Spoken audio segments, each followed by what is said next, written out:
ga, novi dan, danas je džuma, idemo da obavimo to, da se pomolimo Bogu, da obavim svoju vjersku dužnost i onda nastavljamo dalje sa Rimom. Treba da se nađem sa mamom i sestrom, ne tu Koloseuma, blizu tako nešto.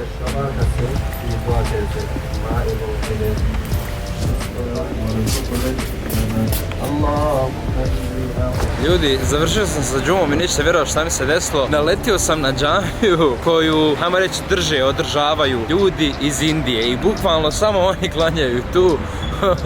I sad zamislite kakav je prizor bio. Ja sam tu među Indijcima u sred Rima, brate. Mislim da me ne shvatite pogrešno, svi oni imaju malo drugačiji način klanjanja i obavljanja tog svega.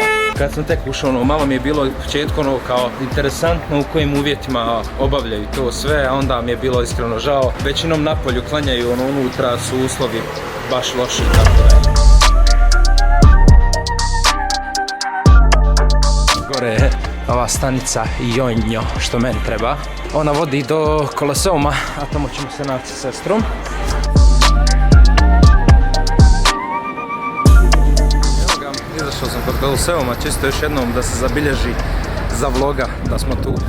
Ovdje sam trebao da se nađem sa mamom i sestrom, obzirom da njih nema. Ja sam nastavio dalje da šetam, pa ćemo se naći dok ona ufati interneta, pošto Adisa je bez interneta. Međutim, za oko mi je zapalo ovo tu gdje smo bili prvi dan i mnogo ljepše izgleda iz daleka nego iz blizine. Tamo jednostavno vidite da je nešto ogromno ispred vas, a sad kad sam udaljen ovako, baš izgleda dosta dobro. Mamu i sestru još uvijek nisam pronašao, ali i dalje uživam u Rimu, što da ne. Sve glavne destinacije smo u biti obišli i sad idem fazom kroz neke ulice. Ne mora biti neko turističko odredište generalno, znači može biti random neka ulica i dalje sve izgleda tako lijepo.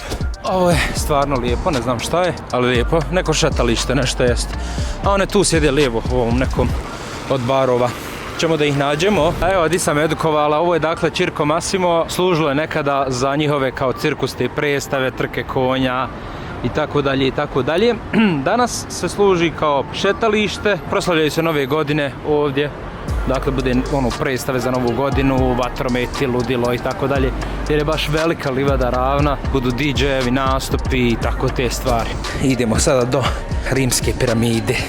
Verovali ili ne, ljudi imaju i piramidu. Idemo da vidimo i piramidu. A to je ta piramida. To je ta piramida, nije baš kao u Egiptu, ali dobro, eto imaju ljudi piramidu. On su je napravili, ja mislim da nije ovo ništa nikako historijsko nasljeđe ili nešto. Trenutno je zatvoreno i ne može se ući unutra, se pogleda. Evo, počela je malo i trava po njoj, da niče, znači ne održavaju je baš. Šteta je što nije otvoreno i malo osvjetljeno pa da se vidi ljepše. Ali eto, to je u biti to. A preko puta piramide odmah je tu i dvorac. Kažem vam ja, nevjerovatan grad, stvarno. Znači, gdje god se okrenete imate nešto za vidjeti, znači čak i ovim nekim malo zabačenim dijelovima grada.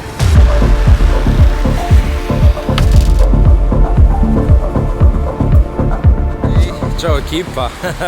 Novi dan u Rimu, tačnije danas smo malo van Rima, idemo malo prema primorskom dijelu, pada kiša nažalost, tako da ne možemo nešto posebno dan da iskoristimo, da obilazimo neke stvari. Presjedamo s jednog autobusa na drugi i nalazimo se u nekom dijelu van centra grada. Izgleda jako lijepo i baš izgleda onako kao primorski gradić. Palmice su okolo, ne znam koliko možete da vidite, one zgradice, znaš, zelenilo i tako to. Molim te lijepo, Adisa, objasni mojim gledalcima da se prvo svega ja ne brukam, a drugo da se ne patim. Pa dobro, evo, gdje smo došli? Nalazimo se u Osci, jedno mali grad, mjesto pored Rima. Aha. Do kojeg smo se vozili čitavu vječnost. Aha. To je arheološki park u kojem možete vidjeti neke od sačuvanih hramova, termi, pozorište. Ovo je prava rimska cesta. Prava rimska cesta. Tako je, kako je izgledala. A evo, ovdje se vidi način ove gradnje. Korištenje dosta opeke. Nice. To je ovako izgledalo. Zanimljivo. Ovo mi je bilo skladište vamo. Magazin. Ovo mi je bio trg, pijaca i mozaik sačuvan nakon toliko godina. Ali dobro sačuvan, znači. Jarane imali su baš umjetnost, jarane i imali su ukusa su imali baš jarane za gradnju. Nevjerojatno da su ljudi u 1. stoljeću imali bunar, bukvalno.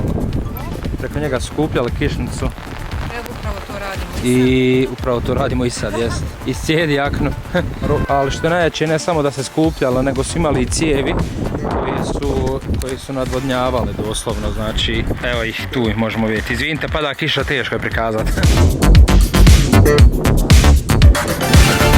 Izlazimo odavde, Disa, nećete nikad ovo oprostiti. Mokar sam ko miš, znači doslovno. I ono kad je prestala kiša, opet sa velikog drveća puhne vjetar i zalijeva vas, tako da, ko da nije ni prestala, ko da je sve vrijeme padala. Jednom tranzicija na sunce, prelijepo vrijeme, malo vjetrovito, ali u svakom slučaju sunčano i ljudi evo nas na moru. Zrak je prečist. Evo nas ljudi, stigli smo na more. Samo što je meni malo pomagli objektiv od kiše, promjene stalne temperatura, znači sad toplo, sad hladno, pa mi je malo unutra pomagli objektiv. Sad ne znam da li pravi neke mrlje, ali koliko mogu da primijetim ovdje sad za sad, pa sve u redu. Trenutno smo na moru i izgleda predobro. Pješana je plaža, toplo je, prelijepo je. Ljudi, kamera je u defektu, bukvalno. Sad je sam objektiv pomagli, doslovno.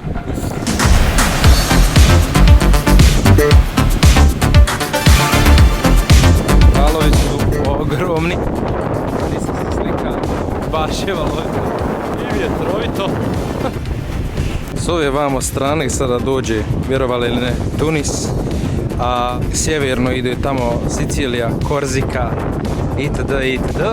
Mnogo je lijepo ljudi, znači neopisiv vibe, iskreno neopisiv vibe. Ako budete dolazili definitivno dođite tu, zato što stvarno vrijedi, mislim ono, nemate šta da vidite stvarno ono nešto sad specijalno, zavisi kako za koga je šta specijalno, ali ja sam taj tip osobe koji stvarno voli da uživa u ovakvim stvarima. Evo ga Disa, pobjegli smo malo od kamena i od svega, došli smo na more i na drvo. Old Wild West. Prejako i sve u tom fazonu, znači kako dobro izgleda.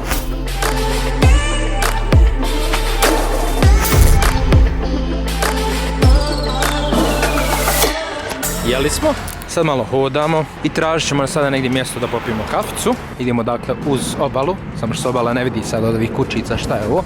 Idemo popijemo negdje kaficu i onda idemo 3 km tamo pravo do autobuske stanice koja direktno vozi do hotela nazad. Poštovani gledalci, ovo je moja sestra. Ona nekad, mislim nije nekad, ali u većini slučajeva izgleda kao svjetska žena. Nekad može biti tolika seljanka da me usred kružnog toka uvede da idem pješi. Evo ti prelaz.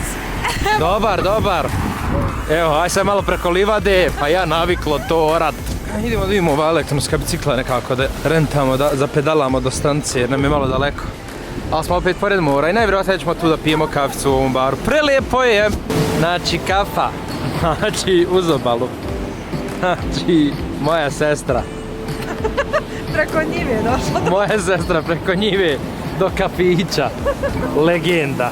Ispade dobro ovaj izgled, koliko sam pokusio, koliko sam htio da te vratim u hotel, kažem, dosta je više i tebe i... Buonasera. Cappuccino. Cappuccino? Buon caffè macchiato. Caffè macchiato? Basta così? Grazie a voi. Grazie. Šta je? Kako je lijepo rekla cappuccino. Cappuccino. Pa ne, on je rekao buonasera, dobro večer. Ja sam govorila buonasera i sad on čeka da nastavim pričati talijanski, da kažem koji piće za naručiti. Cappuccino. Cappuccino, i to je to.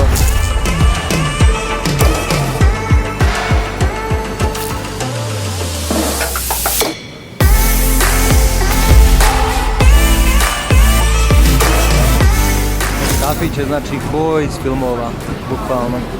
Znači sve je prelijepo. Opet nas je upadla kiša i omijela nas i otjerala nas iz bašte onog prelijepog kafića. E sad definitivno idemo na stanicu i pićemo nazad u hotel. Bilo je predobro danas, sutra se pakujemo, spremamo nazad za put, pošto preko sutra, to jest u ponedjeljak, imamo let nazad za Zagreb, ali nam je... Dobro je, sekunda da me okupa. Ovo je bilo baš blizu uraz. Ne znam šta je ovo, i ovo je neki bar, jel? Ne, Beach Market, ali baš cool. Kako dobro izgleda. I uglavnom u ponedjeljak letimo nazad, tako da nedjelju ćemo iskoristiti da se spakujemo i da negdje možda još provrtimo se po centru i tako to nešto, uglavnom neki chill day.